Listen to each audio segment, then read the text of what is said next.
Hello folks, shintigercurl here, that dude in the straw hat, bringing you some more live reactions. And this one is for NXT. Now, I don't often say this in my videos, but you really should get the WWE Network. Why? Because for one reason, I mean, sure, there are a lot of other good reasons to get the WWE Network.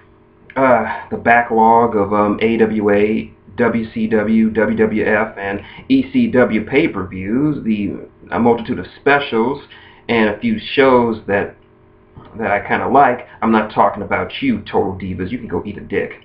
But I'm talking about NXT. What started out as sort of a reality show competition has evolved into something else. It has become another brand, but it has become something special, something that the fans can get behind. And tonight was no exception. Tonight was NXT's Takeover 3, the R-Evolution or Revolution or whatever you want to call it. Tonight was very important. Why? Well, we'll get to that.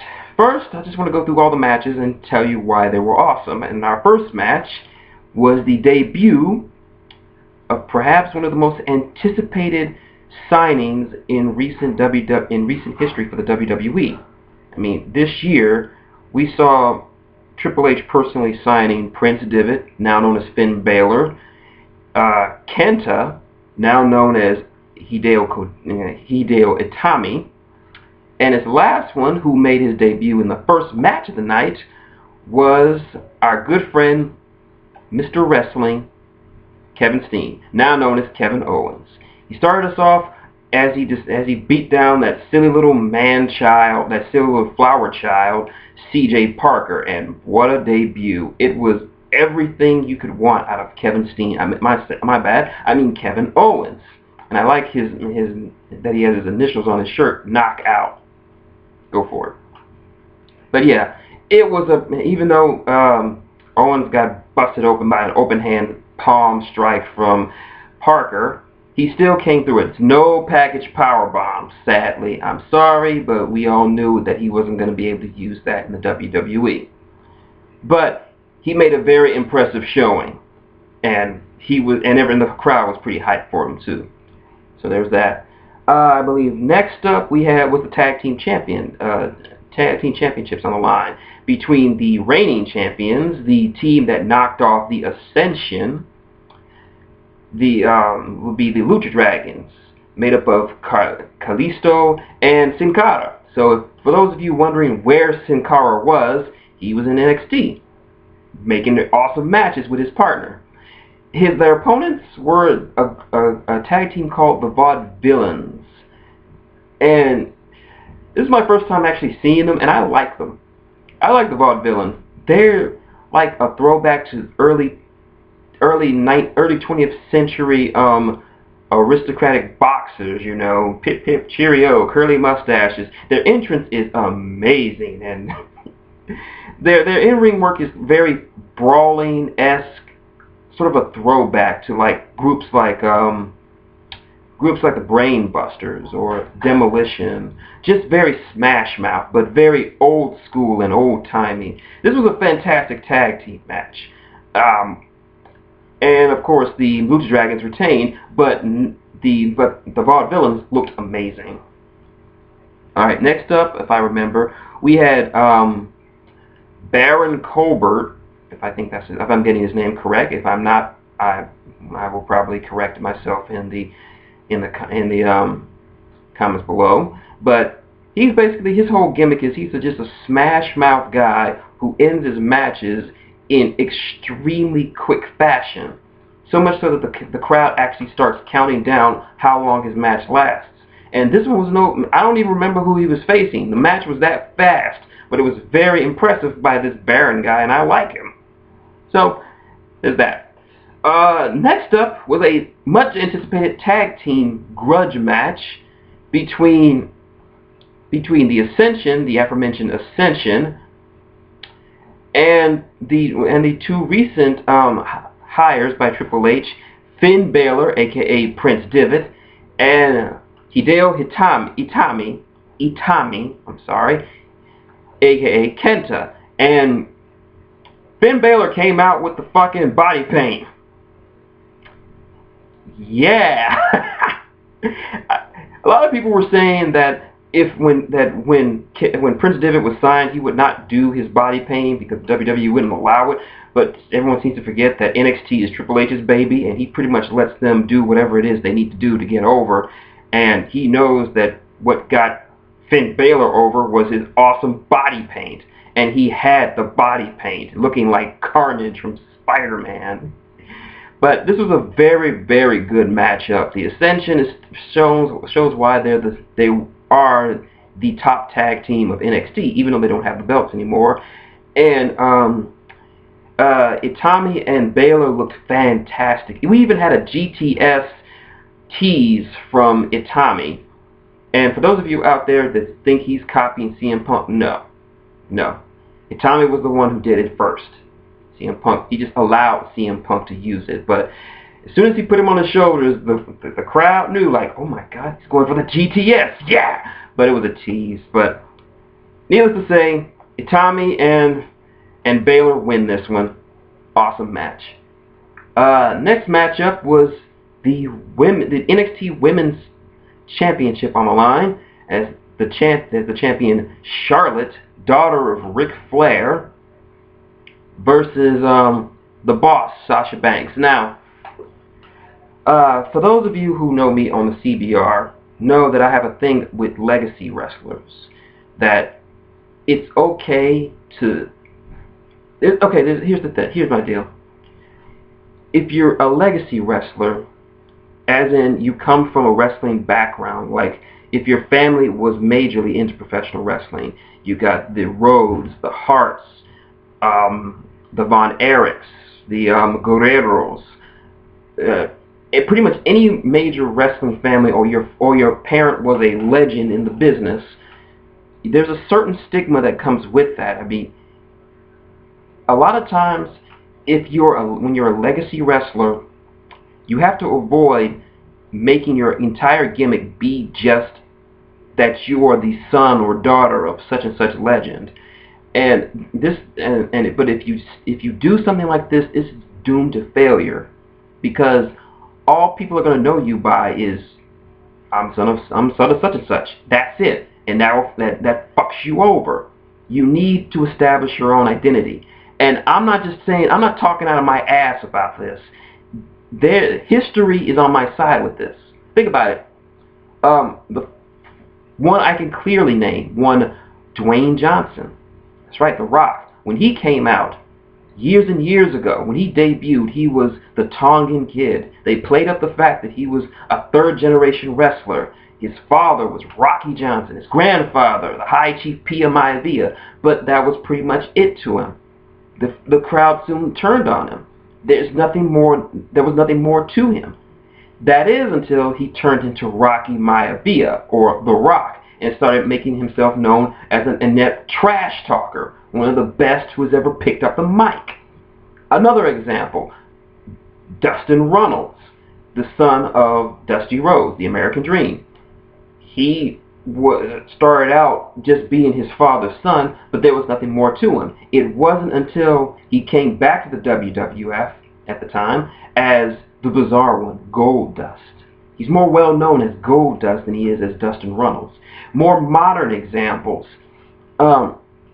excuse me, more modern examples would be the legacy. You had Cody Rhodes, brother of Goldust, son of the American Dream, Dusty Rhodes, and his tag partner, Ted DiBiase Jr., the son of the $1 Million Man, Ted DiBiase. Everyone was saying that Ted Jr. would be the one to excel when that team broke up. It didn't happen that way because, for the simple reason that Cody actually established his own identity. He's like, okay, I'm the son of Dusty Rhodes, but I'm more than this. He became Dashing Cody Rhodes. Then he became Dr. Doom Cody Rhodes. Then he just became Cody Rhodes with the epic mustache. Now he's Stardust. But He's paying homage to his family, but keeping himself distant from it by establishing his own identity. Ted Jr., they pretty much gave him his father's gimmick. They gave him money. They gave him the $1 million belt. They gave him arm candy. They even gave him fucking Virgil, the real Virgil. He didn't take off. He floundered. And by the time he started developing his own identity, he was kicked to the curb. The more recent example is Curtis Axel. He's the son of Mr. Perfect, Kurt Hennig. And that was all that was it to him. He started to gain his own identity when he was a part of the tag team. He was tag teaming with Ryback as Rybaxel. But Ryback had to go away to get surgery for some injuries. And Curtis Axel just fell to the wayside. No one's seen him since. But now, this is what I'm talking about with Charlotte. I like Charlotte. But she has already established herself as being genetically better. I mean, she does pay homage to her father with her theme music and her wooing, but she is adept enough in the ring to establish that her own identity. She's like, okay, so she is she's not just Ric Flair's daughter who happens to be a good wrestler. She's a good wrestler who happens to be Ric Flair's daughter. And this match was amazing. Probably up there with my top 5 favorite Divas matches. It edged out friggin' Paige versus Emma from the first NXT takeover. Sorry, why did I say TNA? But it just edged that out because it was just that damn good. This is why I like the NXT Divas. They're more about getting in the ring and wrestling than all this catty bullshit that the main roster Divas are all about. I mean, you can have catty bullshit. The matches just better be good. And I'm sorry to say, the Divas matches have not impressed me on the main roster. This match impressed me. So if you want to see some real diva action, look up Charlotte versus Sasha Banks. And Sasha Banks retained.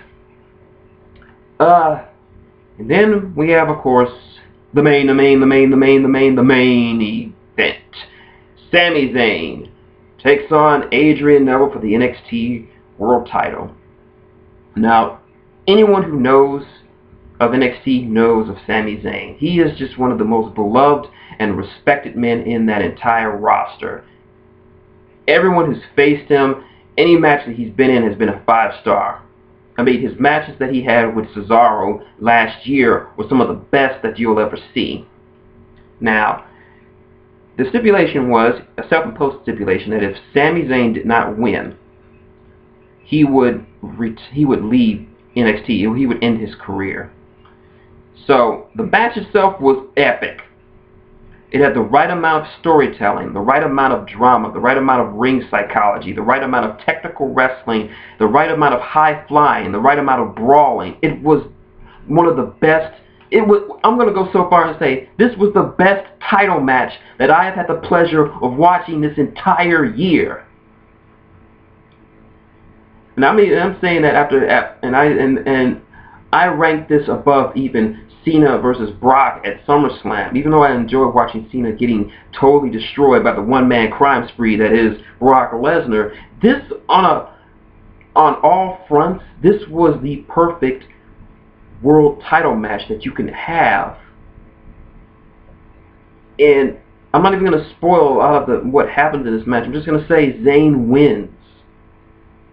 And it was so much catharsis because it was all about Zayn couldn't win the big one. Well, he won the big one by taking the belt from arguably one of the most talented guys in the NXT roster, Adrian Neville. And when he won, guess who was the first out there to give him a hug? His old buddy, Kevin Owens. The whole locker room cleared out, but Owens made a beeline for the ring and just gave his best friend a hug, even though Zayn was a little wary. It was just so much catharsis. And then, after it was over, Owens attacked him and beat the living shit out of him. Come on! You knew this was coming. Come on. Anyone who knows the history between Zayn and Owens knew this was going to happen.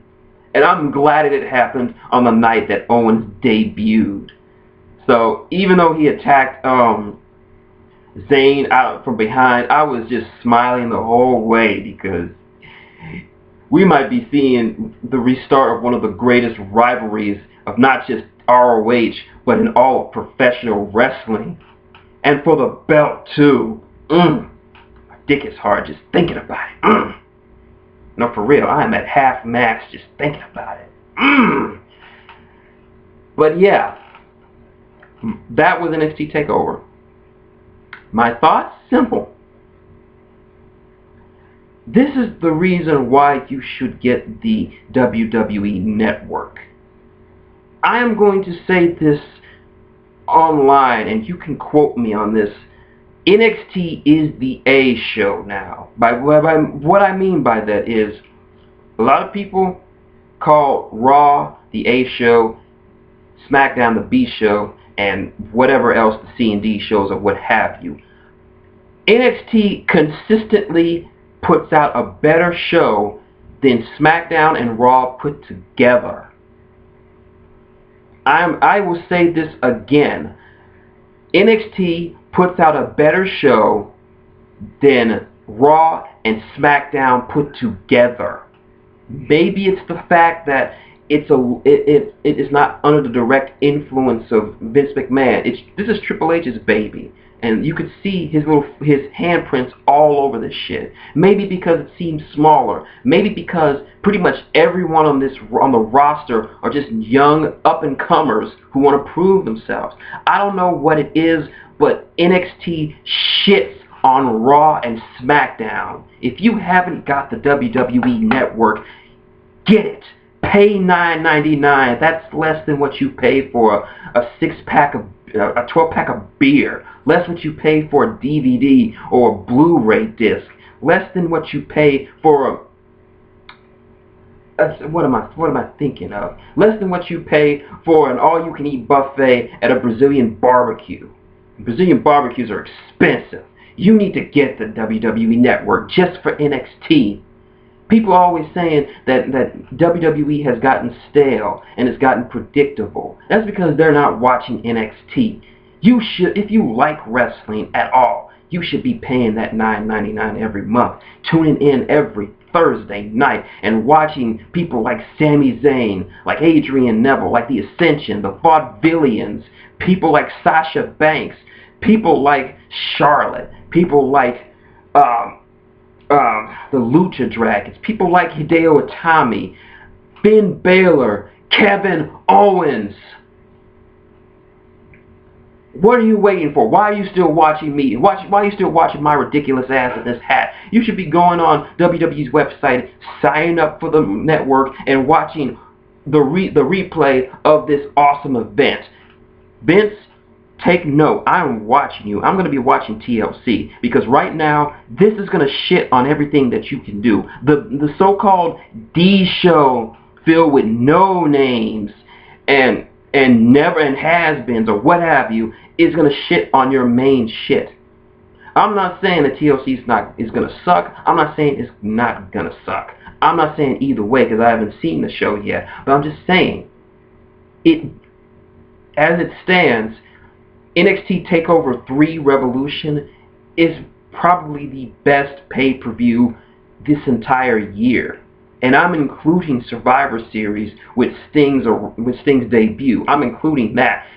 So I hope the main roster and Vince and whoever else is in the main roster was watching this, and it lights a fire under them to let them know that these guys who have barely had any TV time on the two big shows just shit on everything they did. And I hope this pushes them to improve their product. So, for all of you people out there who say that Raw sucks, that SmackDown sucks, you pay that $9.99 a month. You get on your computer or your laptop or whatever kind of device you have, and you watch NXT TakeOver. If you don't watch NXT TakeOver, then something's the fucking wrong with you, and you need to stop watching wrestling, period. Go play Call of Duty with the rest of the little punks, or whatever. Go watch football or basketball or whatever. Be the real wrestling to us. Leave us with that good NXT shit. So my final verdict, 2 thumbs up. NXT takeover. You watch that shit. So those have been my reactions and my thoughts. If you like what you see and you want to see more, comment below, ask any questions. I'll happily answer them as best of my ability. Like, comment, more importantly subscribe. It helps out. So, until the next time, this is shintigercurl, that dude in the straw hat telling you good night, and it's just $9.99.